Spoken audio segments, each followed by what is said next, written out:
Nancy DeMoss Wolgemuth diz que precisamos passar mais tempo esperando.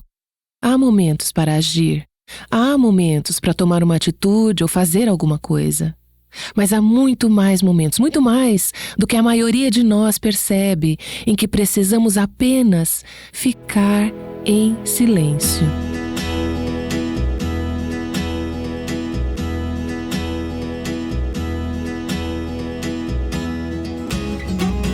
Este é o Aviva Nossos Corações, com Nancy DeMoss Wolgemuth, autora de Mentiras em que as Mulheres Acreditam e a Verdade que as Liberta, na voz de Renata Santos. Não fique parado, faça algo. Alguém já te disse isso? Às vezes sentimos que estamos sendo irresponsáveis se não tomarmos uma atitude. Hoje vamos ver porque às vezes a melhor coisa a fazer é esperar. Estamos na última semana da série chamada Ruth, o poder transformador do amor redentor. Quando você vai orar, já se sentiu um pouco hesitante em pedir a Deus o que realmente está no seu coração? Já teve a sensação de que, se você contar a Ele o que realmente precisa, pode estar incomodando?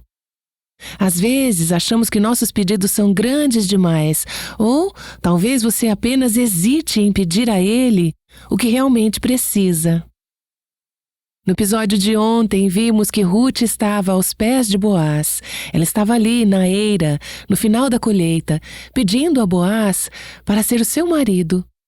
Se você está começando a nos acompanhar agora, isso não é tão estranho quanto pode parecer. Vimos que Ruth era uma viúva pobre e necessitada e Boaz era um judeu rico, proprietário de terras.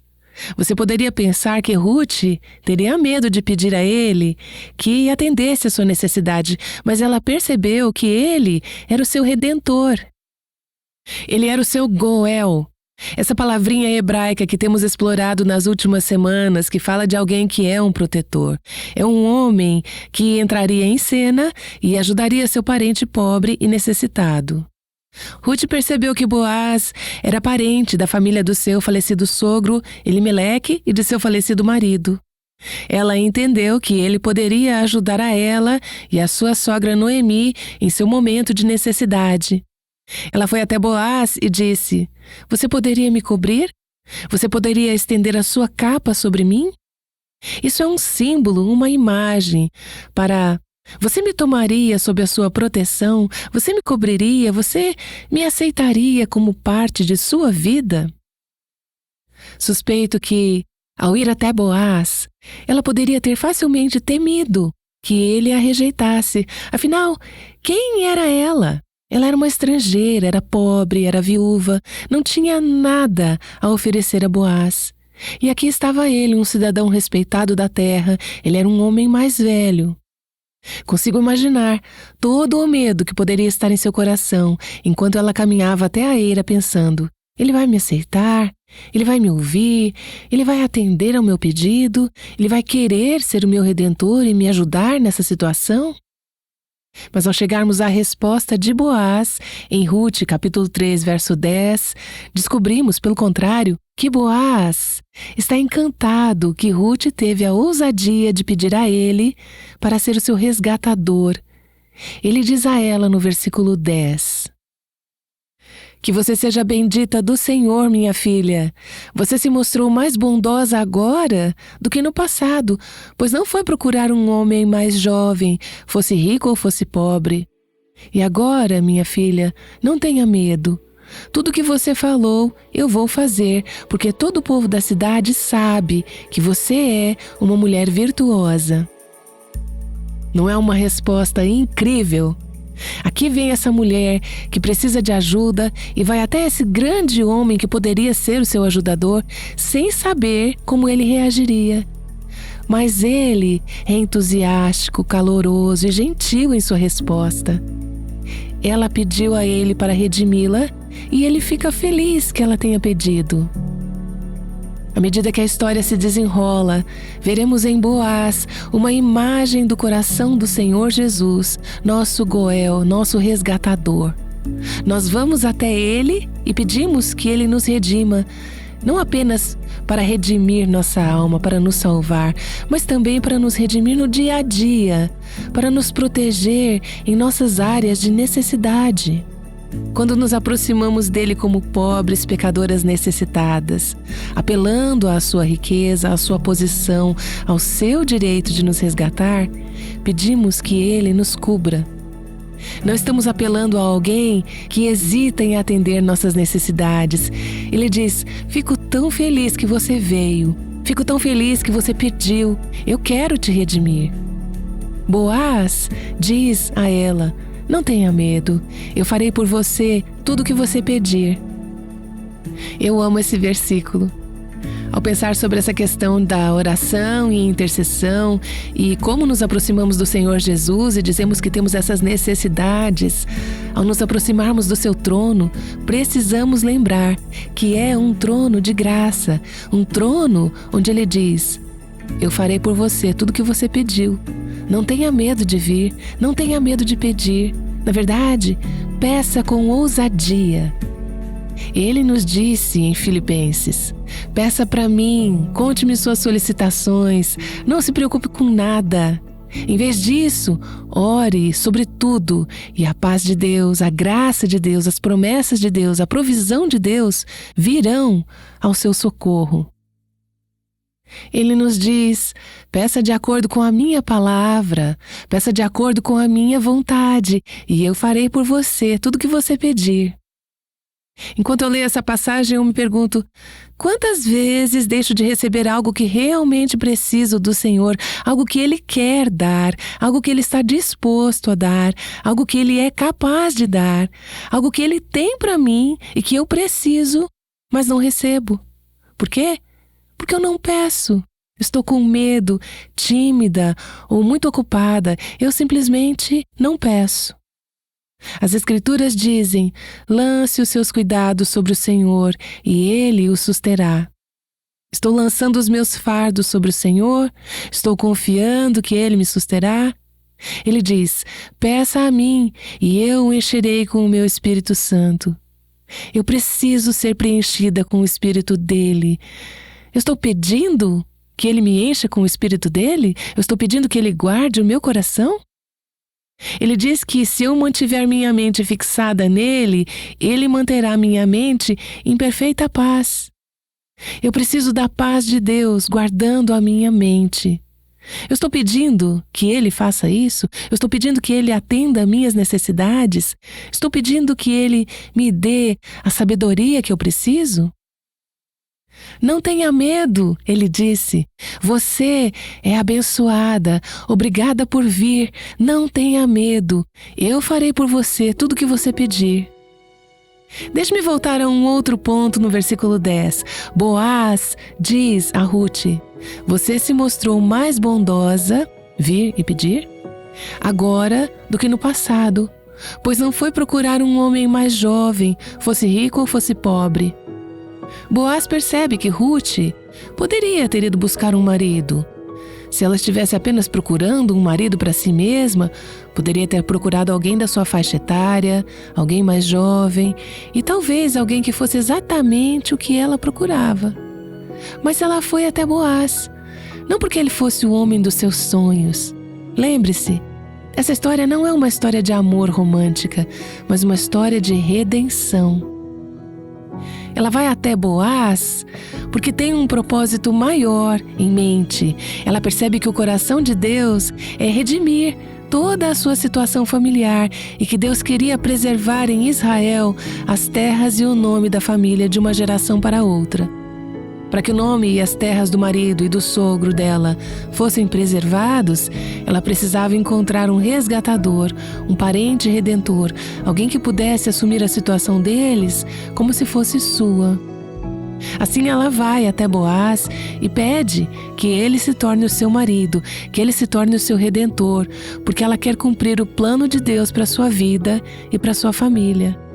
Ela não está apenas buscando felicidade pessoal, não está apenas procurando conveniência pessoal e satisfazer seus desejos pessoais. Ela deseja se submeter ao plano de Deus para um legado, para uma linhagem contínua, para uma descendência que ela não sabe, mas nós sabemos, que vai levar a Cristo. Eu acho que poderia muito bem ter sido um desejo natural de Ruth iniciar uma nova família, esquecer a velha linhagem familiar, onde havia tanta dor e tristeza. Mas ela estava disposta a permanecer com a família em que Deus a colocou e a tomar as medidas necessárias para crer em Deus, por, se assim posso dizer, um renascimento da velha situação que parecia tão sem esperança e tão desesperadora. Em vez de começar uma nova linhagem, ela está disposta a acreditar em Deus para restaurar a linhagem inicial. Eu me pergunto quantas vezes, em relação às nossas igrejas ou em relação ao casamento, somos rápidas em descartar a situação antiga em vez de crer em Deus para revivê-la e restaurá-la, fazendo algo novo a partir dela. Eu já vi pessoas em situações de igreja que ficam difíceis.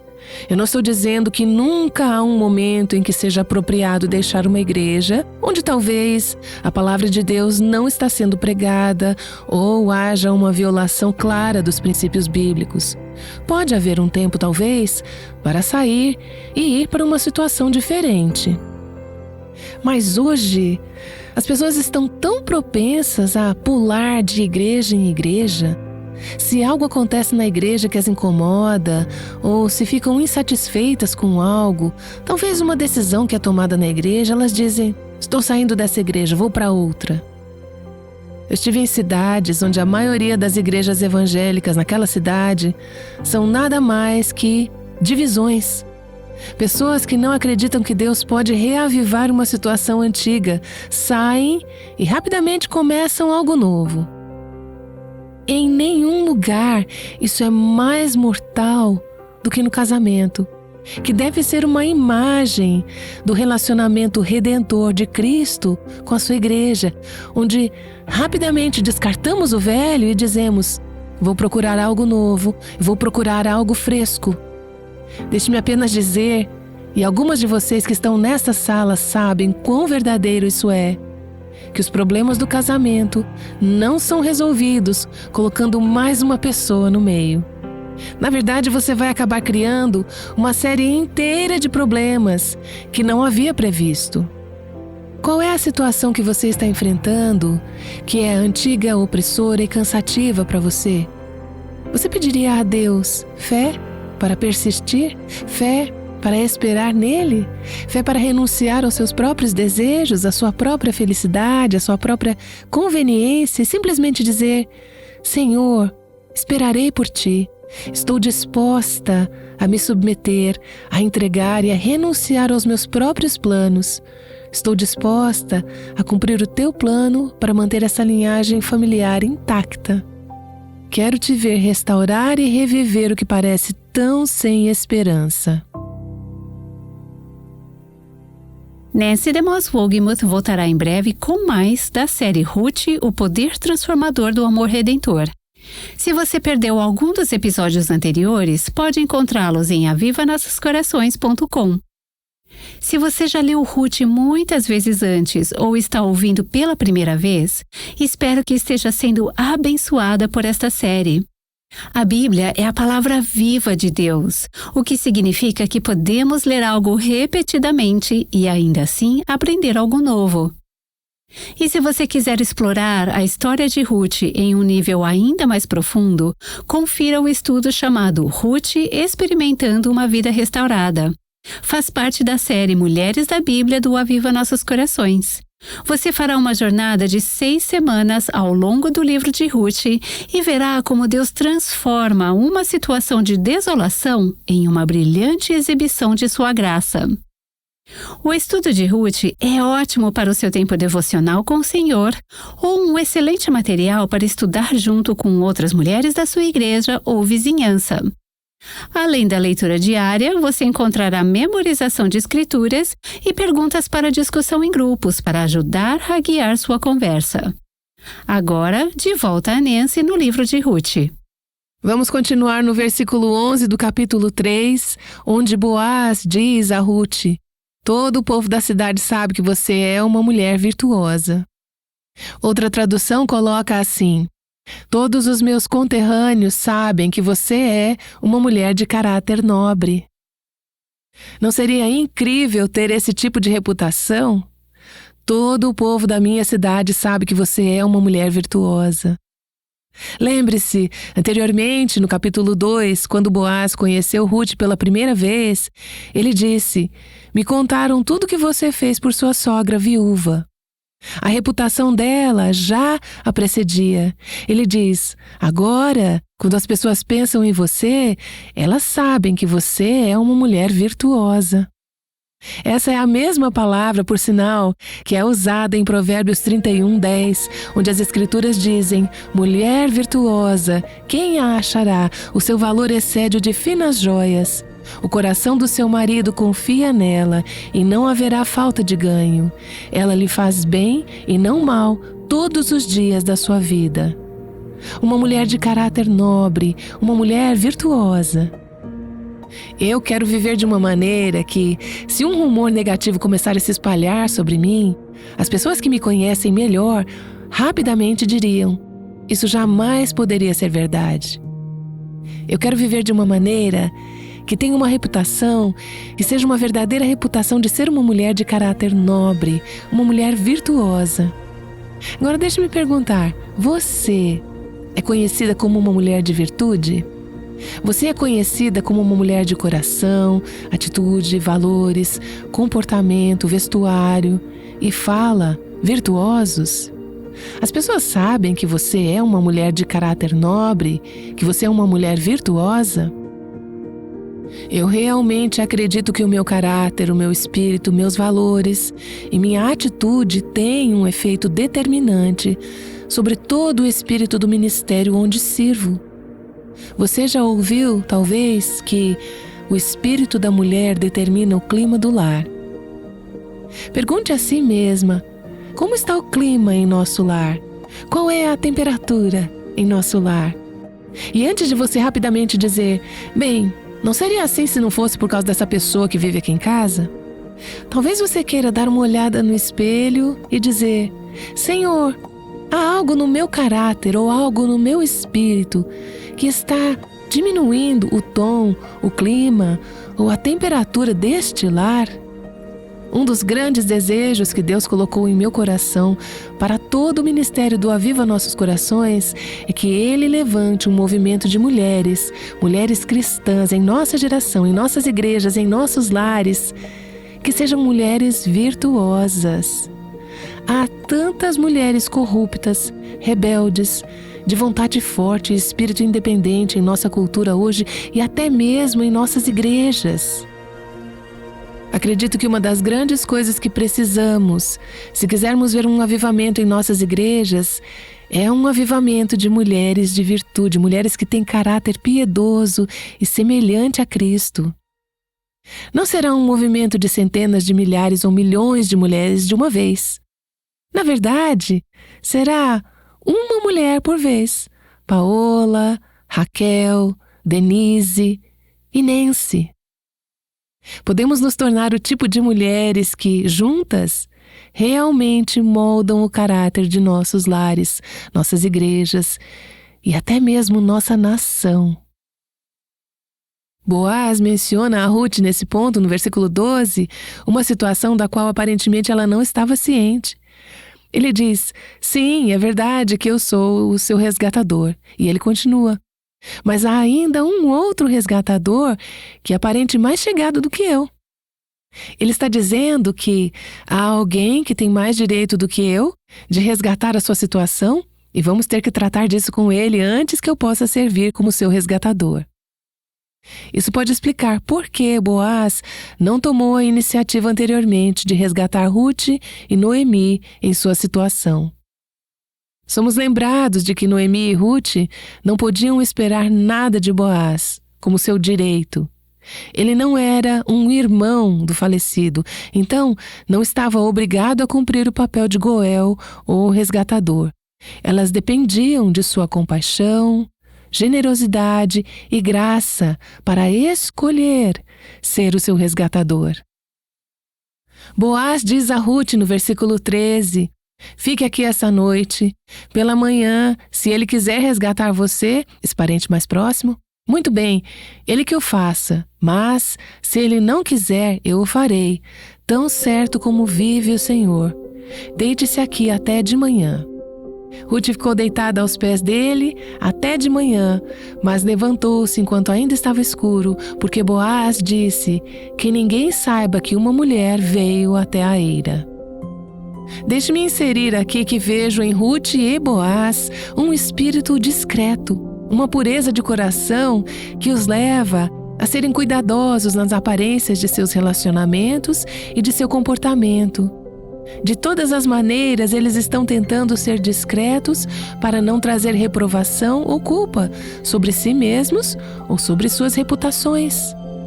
Foi assim que Ruth conquistou uma reputação de ser uma mulher virtuosa, sendo cuidadosa para não deixar uma impressão contrária. Acredito que como mulheres é tão importante que sejamos cuidadosas para não deixar oportunidade para que outros deem um relatório maldoso ou sugiram que temos algo além de intenções virtuosas. Agora, no versículo 15, Boaz diz a Ruth: traga um manto que você está usando e segure-o. Ela o segurou e ele o encheu com 6 medidas de cevada e o pôs sobre os ombros dela. Então ela voltou para a cidade. Este é o resgatador mostrando generosidade. Ele tem estendido graça a ela o tempo todo e agora está dizendo novamente: aqui está uma abundância da colheita. Leve isso de volta para sua sogra. Quero que suas necessidades sejam atendidas. Veja esse presente como uma espécie de vislumbre que Boaz está dando a Ruth em antecipação a todas as coisas boas que ele pretende derramar sobre ela, para compartilhar com ela e com a sua sogra viúva no futuro. Ruth volta para sua sogra. O verso 16 diz: quando chegou à casa de sua sogra, esta lhe perguntou: como se passaram as coisas, minha filha? E Ruth lhe contou tudo o que aquele homem tinha feito por ela e disse ainda: ele me deu essas 6 medidas de cevada e me disse: não volte para sua sogra sem nada.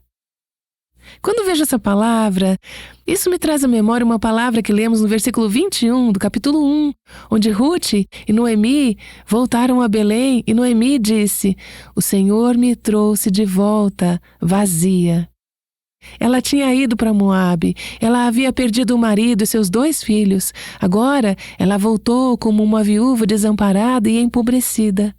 Naquele momento, no final do capítulo 1, ela diz: estou vazia, eu não tenho nada. Ela tinha Ruth, mas da perspectiva angustiada dela, naquele momento, ela estava com as mãos vazias, não tinha nada. Vemos, à medida que a história se desenrola, que o seu vazio está começando a ser preenchido. Boaz disse a Ruth: não volte para ela de mãos vazias, leve um presente, leve uma expressão de amor, compromisso e preocupação. Deixe-a saber que as suas necessidades serão atendidas. Ela será preenchida. Seus dias de vazio acabaram. Deixe-me dizer novamente, é tudo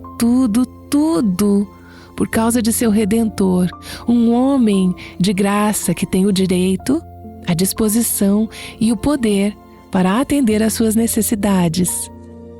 E no versículo 18, então Noemi disse: espere, minha filha, até que você saiba em que darão as coisas, porque aquele homem não descansará enquanto não resolver esse caso ainda hoje.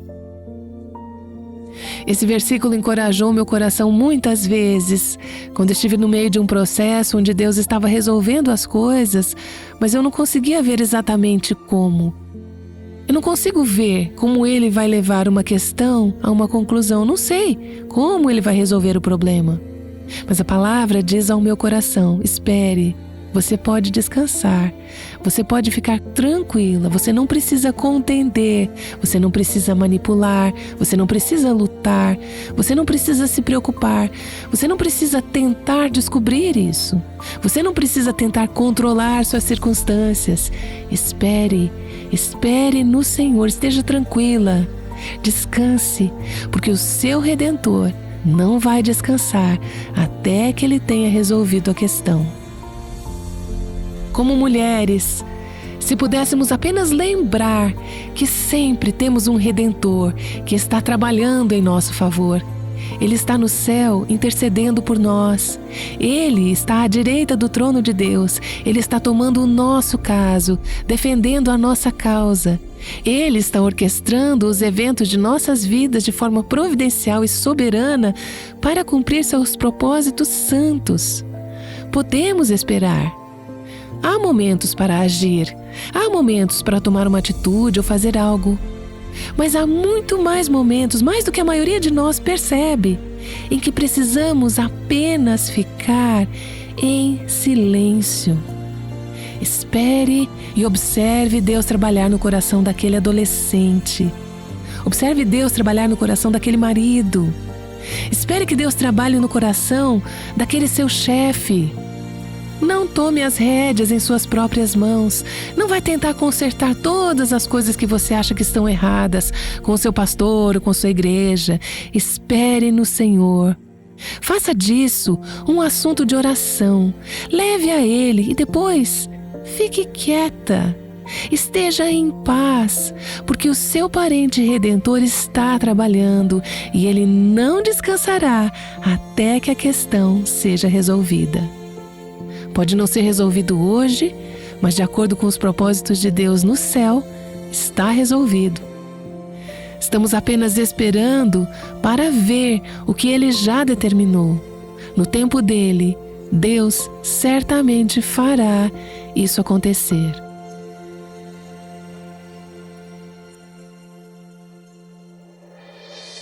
Na história de hoje, vimos como Boaz estava disposto a se casar com Ruth. Mas houve uma reviravolta.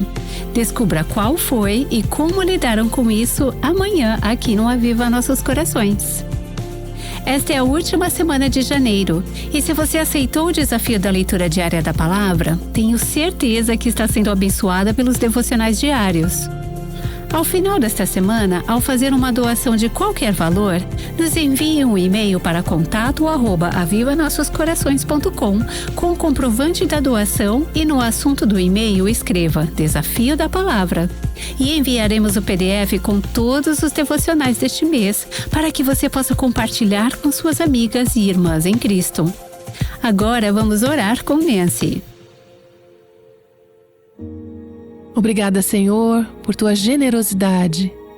Obrigada porque estás sempre trabalhando para nos redimir e redimir nossas situações na vida. Ensina-nos a descansar, ensina-nos a esperar em Ti e saber que no Teu tempo corrigirás todos os erros. Tu hás de redimir cada situação que nos diz respeito. Tua palavra diz que aperfeiçoarás tudo o que nos diz respeito. Senhor, ajude-nos a parar de lutar, a deixar para lá, a relaxar, a saber que Tu és Deus e serás exaltado. Ajuda-nos a lembrar que Tu cumprirás os Teus propósitos em nós, nas pessoas que amamos e em toda a terra. Agradecemos em nome de Jesus. Amém.